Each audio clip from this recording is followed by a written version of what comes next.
Hi, George Romanic here. Today we are going to talk about Avogadro's law. This is another experimental law related to kinetic theory of gases and the equation of state of an ideal gas. Avogadro's law relates volume of an ideal gas to the amount of gas in that volume. It says that for a given value of temperature and pressure, equal volumes of different ideal gases have the same number of molecules. Or we could say same number of moles of that gas if you prefer terminology used from chemistry. Of course, Avogadro is also related to the Avogadro's number and the equation of state that is using moles and universal gas constant rather than Boltzmann constant and number of molecules in volume. So let's see how this law relates to the equation of state of an ideal gas. Avogadro's law can easily be derived from the equation of state for an ideal gas that says PV equals nR star T. For pressure and temperature being constant, we can see that volume is a constant times n, number of moles.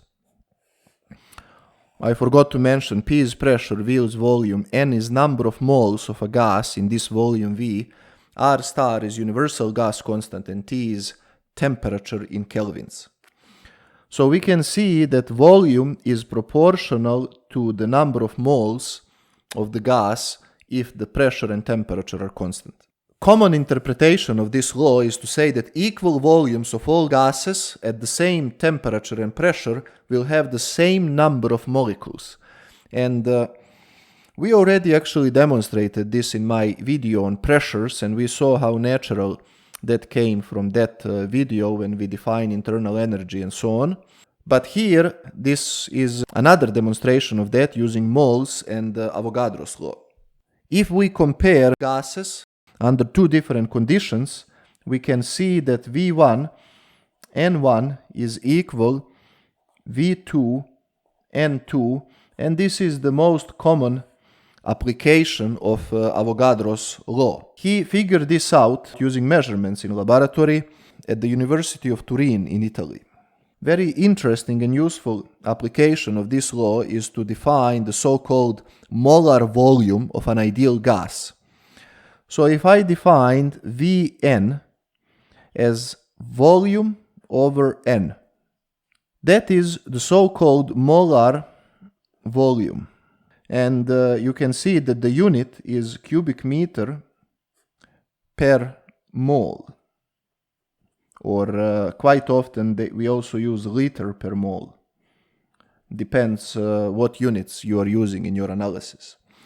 But if we write this further, we will see that Vn from ideal gas law can be expressed as n R star T divided by P and times this n over here. So n and n cancels.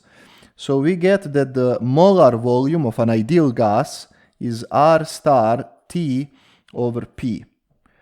But if T and P are constant in the case of the application of Avogadro's law, then molar volume of an ideal gas at these particular temperature and pressures is a constant. So if we take, for example, room pressure of 1000 millibars, which is of course 100 kilopascals, and we take room temperature of 273.15 kelvins.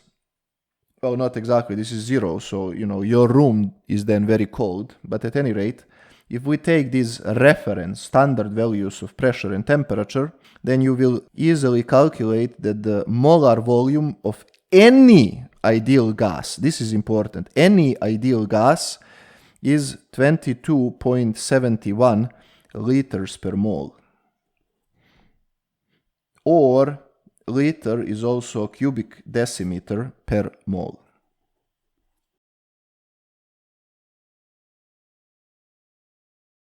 Of course, Avogadro was also important in relation to Avogadro's number, which is 6.02 times 10 to power 23 of anything in 1 mole. This was the last of the experimental laws related to kinetic theory of gases and the equation of state of an ideal gas. Now we continue exploring the beauties of kinetic theory of gases, distribution of velocities, and so on, and consequently we will finalize with thermodynamics. Until next video, goodbye.